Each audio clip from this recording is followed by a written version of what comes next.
మూడు రంగుల జెండా బట్టి రోడ్డు మీదికి ఎక్కినాము అందరూ కాంగ్రెసు లీడర్లం ఈ రోడ్డు కడ్డం నిలబడి ధర్నా చేస్తున్నాం అన్నట్టు ధర్నాకు దిగినరు కాంగ్రెస్ పార్టీ వాళ్ళు.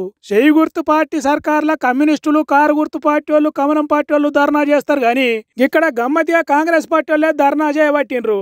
ఐకేపీ సెంటర్లలో ఎండబోసిన వడ్లు కొంటలేరని, ఒకవేళ కొన్న బస్తాలు మిల్లులకు తీసుకుపోతలేరని కొట్లాట చేస్తున్నారు. వనపర్తి జిల్లా గోపాలపేట అనే ఊరు రైతులు వీళ్ళంతా పండించిన పంట వానలకు తడిసి ముద్దయితున్నా, తడిసిన ధాన్యం మొలకెత్తుతున్నాయి అని మొత్తుకున్నా ఆదుకునే నాదుడే లేడని, ఒక్క ఆఫీసర్ వస్తలేడని, ఒక్క నాయకుడు పట్టించుకుంటలేడని కాంగ్రెస్ పార్టీ వాళ్ళే అంటున్నారు.